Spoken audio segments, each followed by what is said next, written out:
Hello friends, എല്ലാവർക്കും നമസ്കാരം. നിങ്ങളേവരും കാത്തിരിക്കുന്ന നയനയുടെയും ആദർശിന്റെയും ഇന്നത്തെ വിശേഷത്തിലേക്ക് എല്ലാ കൂട്ടുകാർക്കും സ്വാഗതം. എല്ലാവർക്കും നല്ലൊരു ദിവസം ആശംസിച്ചുകൊണ്ട് തന്നെ നമുക്ക് ഇന്നത്തെ വിശേഷത്തിലേക്ക് കടക്കാം. അപ്പോൾ പറഞ്ഞു ബോറാക്കുന്നില്ല, ഇപ്പോഴേ ലേറ്റ് ആയി പോയിട്ടോ. പിന്നെ എപ്പോഴും പറയുന്നത് പോലെ ഒന്ന് സബ്സ്ക്രൈബ് ചെയ്ത് വെക്കുക, ആരെങ്കിലും ആദ്യമായിട്ട് കാണുന്നുണ്ടെങ്കിൽ. പിന്നെ നമ്മുടെ വീഡിയോ ഇഷ്ടപ്പെടുന്നവർ ഇപ്പോൾ തന്നെ ഒരു ലൈക്ക് അടിച്ചിട്ട് വീഡിയോ കാണാനും ശ്രദ്ധിക്കണേ. അപ്പോൾ നേരെ വിശേഷത്തിലേക്ക് തന്നെ നടക്കാം. ഞാൻ ഒത്തിരി നീട്ടിക്കുറുക്കി കയ്യിൽ നിന്ന് കുറേ ഡയലോഗ്സ് ഒന്നും ഇട്ടിന്ന് പറയുന്നില്ല, കാരണം സമയം പോയതുകൊണ്ടാണ് കേട്ടോ. അപ്പോൾ ഇന്ന് നടന്ന പ്രധാന സംഭവങ്ങൾ എന്താണെന്ന് മാക്സിമം ഒന്ന് ചുരുക്കി പറഞ്ഞു വിടുകയാണെ. നമ്മുടെ നയനയും ആദർശും കൂടി ഓഫീസിലേക്ക് പോകാൻ ഇറങ്ങുമ്പോഴത്തേക്കും ഉണ്ടല്ലോ, ദേവയാനി പെട്ടെന്ന് അങ്ങോട്ടേക്ക് വരികയാണ്. അപ്പം ദേവയാനി വന്നു കഴിഞ്ഞപ്പോഴത്തേക്കും ദേവയാനി കയ്യിലൊരു ആഭരണമായിട്ടാണ് വരുന്നത്, ഒരു അട്ടിപ്പൊളി നെക്ലേസ് ആയിട്ടാണ് വരുന്നത്. അത് നമ്മുടെ നയനയുടെ കഴുത്തിൽ ഇട്ട് കൊടുത്തിട്ട് പറയുകയാണ്, ഇത് ഞാൻ അനാമികയ്ക്ക് കൊടുത്ത നെക്ലേസ് ആയിരുന്നു, ഇനി അത് അവളുടെ കയ്യിൽ ഇരിക്കുവാനുള്ള യാതൊരു അവകാശവും അർഹതയും അവൾക്കില്ല മോളെ. അതുകൊണ്ട് തന്നെ ഇത് നീ ഇനി സൂക്ഷിച്ചാൽ മതി, ഇനി നീ ഇത് വെച്ചാൽ മതി എന്നും പറഞ്ഞ് അത് കഴുത്തിലിട്ട് കൊടുക്കുകയാണ്. നയന പറയുന്നുണ്ട്, വേണ്ടമ്മേ, ഞാനിതൊന്നും ഇടില്ല, എനിക്ക് ഇതിനോടൊന്നും താല്പര്യമില്ല എന്ന് പറഞ്ഞപ്പോഴത്തേക്കും അങ്ങനെ ഒന്നും പറഞ്ഞാൽ പറ്റത്തില്ല, ഇത് നമ്മുടെ സന്തോഷമാണ്, അപ്പോൾ അതുകൊണ്ട് ഇത് അമ്മ നിന്റെ കഴുതയിലിട്ട് തരും എന്നും പറഞ്ഞ് കഴുതയിലൊക്കെ ഇട്ട് കൊടുക്കുകയാണ്. ഏതായാലും കഴുതയിലിട്ട് കഴിയുമ്പോൾ സുന്ദരി ആയിട്ടുണ്ട് എൻ്റെ മോള് കാണാൻ എന്നൊക്കെ പറയുന്നു. അപ്പം ആദർശം നോക്കിയിട്ട് അടിപൊളിയായിട്ടുണ്ട് നയനെന്ന് പറയുക. അപ്പം നയന പറയുന്നുണ്ട്, ഇതൊക്കെ കണ്ടു കഴിഞ്ഞിട്ടുണ്ടെങ്കിൽ അനാമികയ്ക്ക് വിഷമാവില്ല എന്ന് പറയുമ്പോൾ അവളുടെ വിഷമം ഇനി എന്തിനാ ഞാൻ നോക്കുന്നത്, അവളുടെ വിഷമം നോക്കേണ്ട ഒരു ആവശ്യമില്ല, എന്നെ കൊല്ലാൻ ശ്രമിച്ചവളുടെ വിഷമം എനിക്ക് എന്തിനാ, അത് ഞാൻ പരിഹരിച്ച് അവളെ സ്നേഹിച്ചൊന്നും മുന്നോട്ട് പോകാൻ ഇനി എന്നെ കൊണ്ട് പറ്റത്തൊന്നുമില്ല. അവളെ എൻ്റെ ശത്രു, ഞാൻ ഈ ലോകത്തെ ഏറ്റവും കൂടുതൽ വെറുക്കുന്നത് ഇപ്പം അവളെ തന്നെയാന്നൊക്കെ പറയുന്നുണ്ട്. ഏതായാലും ഇത് കഴിയുമ്പോഴത്തേക്ക് അനാമിക വരുന്നുണ്ട്. അനാമിക വന്നിട്ട് ഈ ഒരു സീൻ കാണുകയാണ്. അനാമികയ്ക്ക് സഹിക്കുന്നില്ല കേട്ടോ. നമ്മുടെ അനാമികയ്ക്ക് കൊടുത്ത നെക്ലേഴ്സാണ് ഇപ്പം നയനിക്ക് കൊടുത്തേക്കുന്നത്. അപ്പൊ പിന്നെ അനാമികയ്ക്ക് സഹിക്കുവോ? അനാമികയാണെങ്കിൽ, അല്ല ഇതെന്തിനാ വല്യമ്മ ഇപ്പം ആ നെക്ലേസ് അവൾക്ക് കൊടുത്തത്, ഇത് എനിക്ക് തന്ന നെക്ലേസ് അല്ലായിരുന്നോ? അയ്യോ, ഇതേ ഇനി എൻ്റെ മരുമകളുടെ കയ്യിലിരിക്കുന്ന തന്നെയാ അനാമിക നല്ലത്, ഇത് ഇടാനുള്ള അർഹത നിനക്കില്ല. അതെന്താ വല്യമ്മ അങ്ങനെ പറയുന്നത്? വല്യമ്മ ഒരു കാര്യം ഓർക്കണം, വല്യമ്മ വന്നപ്പോൾ മുതൽ എന്നെയാ സ്നേഹിച്ചിരുന്നത്, അതൊക്കെ മറന്നിപ്പോൾ പെട്ടെന്ന് വല്യമ്മയുടെ മരുമകളെ സ്നേഹിക്കുന്ന കാരണം എന്താന്നൊക്കെ എനിക്കറിയാം. വേറൊന്നും അല്ലല്ലോ, അവളിപ്പം ഒരുപാട് ഉപകാരങ്ങൾ മൂർത്തീസ് ജ്വല്ലറിക്ക് വേണ്ടി ചെയ്യുന്നുണ്ടല്ലോ, അപ്പൊ അതുകൊണ്ടൊക്കെയുള്ള പ്രത്യുപകാരം ആയിരിക്കുമല്ലേ എന്ന് പറയുമ്പം എനിക്കൊരു പ്രത്യുപകാരവും ചെയ്യേണ്ട കാര്യമില്ല, ഞാൻ അങ്ങനെ പ്രത്യുപകാരം ചെയ്ത് എനിക്കൊന്നും നേടിയെടുക്കേണ്ട. പക്ഷെ ഞാൻ ഇത് ചെയ്യുന്നത്, എൻ്റെ ജീവൻ ഇപ്പം നിലനിൽക്കുന്നത് വേറെ ആരും തന്നതല്ല. എൻ്റെ ഈ ജീവന്റെ ഔദാര്യം എന്ന് പറയുന്നത് അതെനിക്ക് നയനമോള് തന്നതാണ്. അവൾ എൻ്റെ മരുമകളല്ല, അവൾ എൻ്റെ മകളുമല്ല, ഞാൻ അവളെ കാണുന്നത് എൻ്റെ ദൈവത്തിന്റെ സ്ഥാനത്താണ്. ഇപ്പൊ ഈ ദേവയാനി ഇവിടെ ജീവിച്ചിരിപ്പുണ്ടെങ്കിൽ അത് അവളുടെ ഔദാര്യം തന്നെയാണടി, അത് ചോദ്യം ചെയ്യാൻ നിനക്ക് എന്ത് അവകാശമാണുള്ളതെന്ന് ചോദിച്ചപ്പം, ഓ ഈ അവള് തന്നെയല്ലേ വല്യമ്മയ്ക്ക് പാലില് വിഷം കലർത്തി തന്നത്, അവളുടെ ചേച്ചിക്ക് കൊടുക്കാനിരുന്ന പാലിലാണല്ലോ അവള് വിഷം കലർത്തി തന്നതെന്ന് പറഞ്ഞപ്പോൾ നീ മിണ്ടരുത്, അതിനെക്കുറിച്ച് നീ സംസാരിക്കുകയൊന്നും വേണ്ട. ആരാണ് പാലിൽ വിഷം കലർത്തിയതെന്നും ആരാണ് എന്നെ കൊല്ലാൻ ശ്രമിച്ചതെന്നൊന്നും ഞാനിപ്പോൾ പറയുന്നില്ല, അതിനെക്കുറിച്ച് കൂടുതൽ വിശദീകരിക്കാൻ എനിക്ക് താല്പര്യമില്ല. അതുകൊണ്ട് എൻ്റെ അനാമിക നീ മാറിപ്പോന്നും പറഞ്ഞ് അനാമികനെ അവിടെ നിന്ന് പറഞ്ഞു വിടാം. അനാമികയ്ക്ക് ഇത് മനസ്സിലങ്ങോട്ട് കയറിയിട്ട് ദേഷ്യമായിട്ട് ആ നെക്ലേസ് കൊടുത്തല്ലോ നയനയ്ക്ക്. ഏതായാലും ഈ കാര്യം ചെന്ന് നേരെ ജാനകിയോട് അങ്ങ് കൊളുത്തി കൊടുക്കാനിട്ട് ജാനകിയോട് പറഞ്ഞു, കണ്ടില്ലേ അമ്മേ, എനിക്ക് തന്ന നെക്ലേസ് ഇപ്പം അത് അവക്ക് കൊടുത്തു, എനിക്കിവിടെ ഒരു അധികാരവും അവകാശവും ഇല്ലല്ലോ, ഇപ്പം എന്നോട് ഒരു സ്നേഹവും ഇല്ലല്ലോ എന്ന് പറഞ്ഞപ്പോൾ മോൾ എന്തിനാ വിഷമിക്കുന്നത്, അങ്ങനെ നെക്ലേസ് കൊടുത്തിട്ടുണ്ടെങ്കിൽ കൊടുക്കട്ടെ എന്നേ, അതിനിപ്പോൾ എന്താ പ്രശ്നം ഇരിക്കുന്നത്, ഒരു പ്രശ്നമില്ല, മോൾക്കുള്ളതെല്ലാം ഈ അമ്മ തരും. മോളെ, അവളെ പിടിച്ചു നിർത്തുന്നത് വേറൊന്നും കൊണ്ടുമല്ല, അവളുടെ മകനൊരു വലിയ തെറ്റ് ചെയ്തിട്ടുണ്ട്, അതൊക്കെ ക്ഷമിച്ചു കൂടെ നിൽക്കുകയാണ് ഇപ്പം നയന. അപ്പം അതുകൊണ്ട് ആ ഒരു സ്നേഹമാണ് കാണിക്കുന്നത്, അല്ലാതെ ആത്മാർത്ഥതയുള്ള സ്നേഹമൊന്നും അല്ലത്. എവിടം വരെ പോകും, ഇതെത്ര കണ്ടിരിക്കുന്നു. മോളിങ് വന്നേ. പിന്നെ മോൾക്ക് ഇതിനോടൊന്നും താല്പര്യമില്ലെന്ന് എനിക്കറിയാം, കാരണം മോൾക്ക് ഒരുപാട് സ്വർണ്ണമുണ്ട്, മോള് സ്വർണ്ണമൊക്കെ ഇട്ട് കൊതി തീർന്നതാണെങ്കിലും അമ്മയുടെ കയ്യിൽ കുറച്ച് കളക്ഷൻസ് ഒക്കെ ഉണ്ട്, അത് മോൾക്കുള്ളത് തന്നെയാ എന്നും പറഞ്ഞ് ഒരു നെക്ലേസ് എടുത്തിട്ട്, ഇതെങ്ങനെയുണ്ട്, ഇത് അടിപൊളിയാണോ?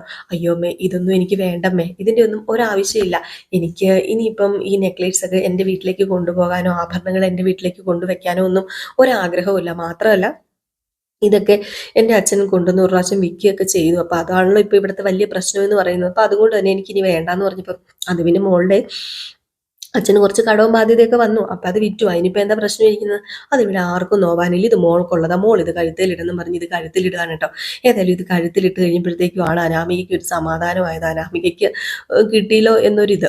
ഏതായാലും അനാമിക ആ നെക്ലേസ് ഒക്കെ ഇട്ടുകൊണ്ട് നടക്കുക. പക്ഷെ ജാനകിക്ക് ഇത് ചോദ്യം ചെയ്യണം. ജാനകി നേരെ ദേവയാനിയോട് ചെന്നിട്ട്, നീ എന്ത് പരിപാടി, അടുത്ത് എന്ത് പരിപാടിയാണ് കാണിച്ചത്, എന്തിനാ എൻ്റെ മരുമകളെ ഇങ്ങനെ കുറ്റപ്പെടുത്തുന്നത്, അവളെ മാറ്റി നിർത്തിക്കോ, പക്ഷെ അവൾക്ക് മുമ്പിൽ വെച്ച് എന്തിനാ അവളിങ്ങനെ വേദനിപ്പിക്കുന്നത്, നയനയ്ക്ക്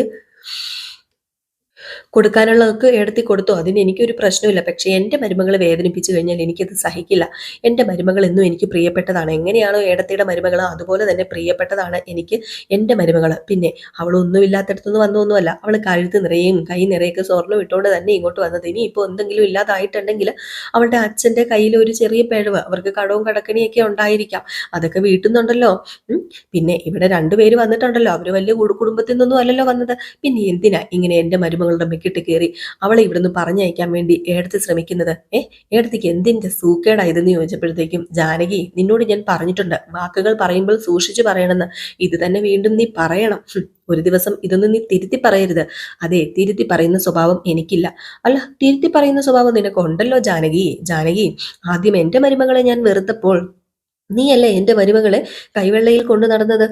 എന്നിട്ട് നീ പെട്ടെന്നൊരു തിരുത്തിയില്ലോ. അതെന്തിന്? അതെന്തിനാ നീ തിരുത്തിയത്? ഇങ്ങനെ വീണ്ടും തിരിഞ്ഞ് കുത്തി കളിക്കരുതെന്നാണ് ഞാൻ പറഞ്ഞത്. എപ്പോഴും അനാമികയെ സ്നേഹിക്കുന്നുണ്ട്, നീ അനാമികയെ സ്നേഹിക്കുക. നിന്റെ മകന് അനാമികയെ ഇഷ്ടമല്ല, നിനക്ക് അനാമികയെ ഇഷ്ടമാണ്. നിങ്ങളായി നിങ്ങളുടെ പാടായി. പിന്നെ ഞാൻ എൻ്റെ മരുമകൾക്ക് എന്തെങ്കിലും കൊടുക്കുന്നുണ്ടെങ്കിൽ അത് എൻ്റെ ഇഷ്ടമാണ്. അത് ചോദ്യം ചെയ്യാനുള്ള ഒരു അവകാശമൊന്നും നിനക്കില്ല. അത് ചോദ്യം ചെയ്യാനായിട്ട് ഞാൻ സമ്മതിക്കത്തുമില്ല. പിന്നെ എൻ്റെ മകൻ തെറ്റ് ചെയ്തു എന്ന് ആവർത്തിച്ച് നിങ്ങളൊക്കെ പറയുന്നുണ്ടല്ലോ. എൻ്റെ മകൻ തെറ്റ് ചെയ്തിട്ടുണ്ടെങ്കിൽ അത് ഞാനും അതുപോലെ മുത്തശ്ശനും അച്ഛനും അമ്മയും നയനെയൊക്കെ ക്ഷമിച്ചു കഴിഞ്ഞു. അപ്പൊ പിന്നെ ഇവിടെ വേറെ ആർക്കും ആ തെറ്റു പറഞ്ഞ് കണ്ണിൽ കടി കടിക്കേണ്ട ഒരാവശ്യമില്ല. പിന്നെ അനാമികയ്ക്ക് കൊടുക്കാനുള്ള സ്വർണങ്ങളൊക്കെ ജാനകിയുടെ കയ്യിലുണ്ടെങ്കിൽ കൊടുത്തോ? ഓ, അതിനെ കളിയാക്കി പറഞ്ഞായിരിക്കൂലേ ഏടത്തി. എനിക്കൊത്തിരി സ്വർണങ്ങളൊന്നും ഇല്ലല്ലോ. ഏടത്തി വലിയ വീട്ടിൽ നിന്ന് വന്നതാണല്ലോ, ഏടത്തിക്ക് കുറെ സ്വർണങ്ങളൊക്കെ ഉണ്ട്. പക്ഷെ ഏടത്തി ഒന്ന് ഓർത്തോ, ഇങ്ങനെ ഓരോന്ന് കൊടുത്ത് ലാസ്റ്റ് ഏടത്തിയുടെ കയ്യിൽ ഒന്നും ഇല്ലാതെ വരും. അവളെല്ലാം കൊണ്ട് അങ്ങ് മുങ്ങും. അങ്ങനെ മുങ്ങിയാലേ ഞാൻ അങ്ങ് സഹിച്ചു. അല്ലാതെ എന്നോട് കൂടുതൽ ഇങ്ങനെയൊന്നും സംസാരിക്കണ്ട വന്ന് നിന്ന്. എൻ്റെ വായിൽ നിന്ന് ചിലപ്പം ഇഷ്ടപ്പെടാത്തതൊക്കെ കേൾക്കേണ്ടി വരും ജാനകി നീ. പിന്നെ വെറുതെ എന്തിനാ അങ്ങോട്ടും ഇങ്ങോട്ടും മുഷിപ്പിച്ചിലാവുന്നത്? അതുകൊണ്ട് നീ മാറിപ്പോക്കോ, അതാ നല്ലതെന്ന് പറഞ്ഞ് നമ്മുടെ ദേവയാനി അവിടെ നിന്ന് പോവാണ് കേട്ടോ. ഇതിനിടയിൽ വേറൊരു സംഭവം നടക്കുന്നുണ്ട് കേട്ടോ. നമ്മുടെ നമ്പിക്കാണ് ഒരു ദിക്കപ്പൊരുതിയും സമാധാനവും ഇല്ല. സ്കൂളിൽ നിന്ന് നമ്മുടെ അഭിയാണല്ലോ കുട്ടീനെ വിളിച്ചുകൊണ്ട് വന്നത്. അതുകൊണ്ട് അഭിയെ ചോദ്യം ചെയ്യുകയാണ്, നീ എന്തിനാണ് ആ കുട്ടിയെ വിളിച്ചുകൊണ്ട് വന്നത്? അതിന്റെ വല്ല ആവശ്യം ഉണ്ടായിരുന്നോ? അത് പിന്നെ എന്തൊക്കെ പറഞ്ഞാലും എൻ്റെ ഏട്ടന്റെ കുട്ടിയല്ലേ. ഓ, എന്നു മുതലാ നിന്റെ ഏട്ടന്റെ കുട്ടിയായത്? കുട്ടീനെ കുറിച്ചൊന്നും നീ പറയണ്ട. അവളെ കുട്ടീന്ന് പോയിട്ട് ഞാൻ പറയുന്നില്ല അവളെ എന്താ വിളിക്കണ്ടേന്ന്.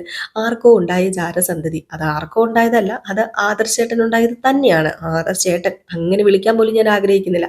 ആദർശനുണ്ടായ ജാരസന്തതിയെ എൻ്റെ ചേച്ചി ഏറ്റെടുത്ത് വളർത്തുന്നു. അത് വെറും ഒരു ഔദാര്യമായിട്ട് ആ പെങ്കൊച്ച് കണ്ടാൽ മതി. ബാക്കിയുള്ളവരെല്ലാം അതിനെ ചുമന്നുകൊണ്ട് നടക്കുന്നു.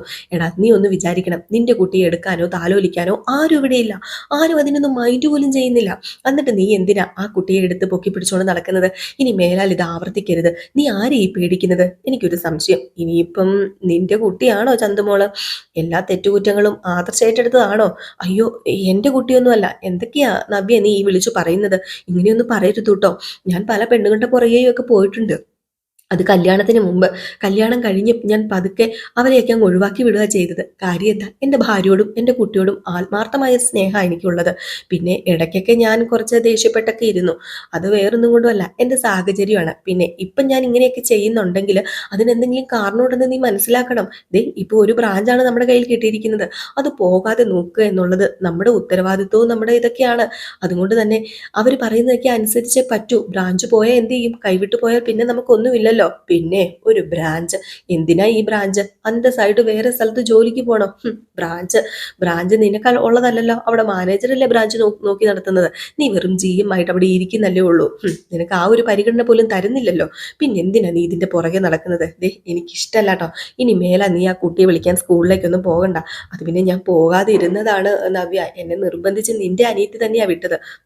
എൻ്റെ അനിയത്തി, അവള് പറയുന്നത് എന്തിനാ നിങ്ങൾ കേൾക്കുന്നത്? അവൾ പറയുന്നത് കേൾക്കേണ്ട ഒരാവശ്യവും ഇല്ല. അതുകൊണ്ട് ഞാൻ പറയാ, ഇനി മേലാൽ ഇത് ആവർത്തിക്കരുത്. ഇനി എന്താ ചെയ്യേണ്ടതെന്ന് എനിക്കറിയാം. എൻ്റെ ഭർത്താവിനെ ഭീഷണിപ്പെടുത്തി എൻ്റെ അനിയത്തി തന്നെ ആ കുട്ടിയെ വിളിപ്പിച്ചുകൊണ്ട് വന്നിട്ടുണ്ടെങ്കിൽ ഇതിന് പകരം ചോദിക്കാൻ എനിക്കറിയാം. ഇതിന് ഞാൻ പകരം ചോദിച്ചിരിക്കും. അങ്ങനെ വെറുതെ വിടില്ല ഈ ഞാൻ എന്നൊക്കെ പറഞ്ഞിട്ട് നമ്മുടെ നബി അങ്ങ് മാറിപ്പോവാണ് കേട്ടോ. ഏതായാലും അഭി ഇതെവിടെ ചെന്ന് അവസാനിക്കും എൻ്റെ ഈശ്വര? സത്യങ്ങളൊക്കെ എന്തെങ്കിലും ഇവളിങ്ങനെ വിളിച്ചു വാശിക്ക് ഓരോന്ന് പറയുമ്പം വിളിച്ചു പറഞ്ഞു കഴിഞ്ഞിട്ടുണ്ടെങ്കിൽ അവിടെ തീർന്നു.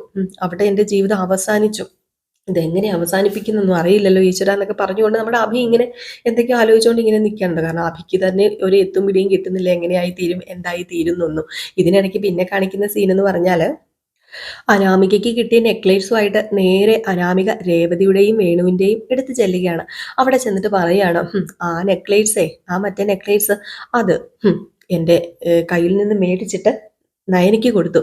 അതിന് പകരമായിട്ട് എൻ്റെ അമ്മായിയമ്മ എനിക്കിട്ട് തന്നെ നെക്ലേസ് ആയത് എന്ന് പറഞ്ഞപ്പം ഏതായാലും ജാനകി മോളുടെ കൂടെ തന്നെ നിൽക്കുന്നത് കൊണ്ട് മോൾക്ക് ഇങ്ങനെയുള്ള ചെറിയ ഗുണങ്ങളൊക്കെ ഉണ്ട്. അപ്പോഴത്തേക്കും നമ്മുടെ വേണു ആ നെക്ലേസ് ഒന്ന് കാണട്ടെ എന്ന് പറഞ്ഞ് നോക്കിയപ്പോഴത്തേക്കും നമ്മുടെ രേവതിയല്ല, നയൻ സോറി അനാമിക പറയാണ്, അതെ ഈ നെക്ലേസ് ഇനി അച്ഛന് തരാൻ ഞാൻ ഉദ്ദേശിച്ചിട്ടില്ല, ഉള്ളതെല്ലാം കൊണ്ടുവന്ന് ഞാൻ അച്ഛന് തന്നു. അച്ഛന് തന്നതുകൊണ്ടാണ് ഇപ്പൊ ഈ പ്രശ്നങ്ങളൊക്കെ ഇവിടെ നടക്കുന്നത്. അറിയാലോ, ദേവി ചെയ്ത് അച്ഛൻ ഇനിയെങ്കിലും ഉപദ്രവിക്കാതിരിക്കണം. ഇതിനി എന്ന് ചോദിച്ചാൽ ഇത് വിറ്റുകൊടുത്തു എന്നൊന്നും പറയാൻ പറ്റത്തില്ല. അയ്യോ മോളെ, എനിക്ക് ഈ നെക്ലേസ് വേണ്ട, ഞാൻ ചുമ്മാ ഒന്ന് നോക്കിയെന്നേ ഉള്ളൂ. ഏതായാലും ഇനി ഇങ്ങനെ അങ്ങ് പതുക്കെ പോട്ടെ, പതുക്കെ പതുക്കെ ജാനകിയുടെ കയ്യിലുള്ളതും ഒക്കെ നീ വശത്താക്കണം. എന്നാണ് ആ വീട്ടിൽ നിന്ന് ഇറങ്ങി പോരുന്നതെന്ന് പറയാൻ പറ്റില്ലല്ലോ. അന്ന് നിന്റെ കൈ വെറും കൈയോടുകൂടി അല്ലായിരിക്കണം ഇങ്ങോട്ടേക്ക് വരേണ്ടത്.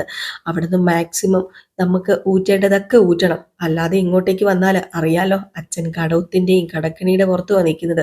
ഈ വീട് തന്നെ എടുത്തതിന് എത്ര രൂപ അഡ്വാൻസ് കൊടുത്തു.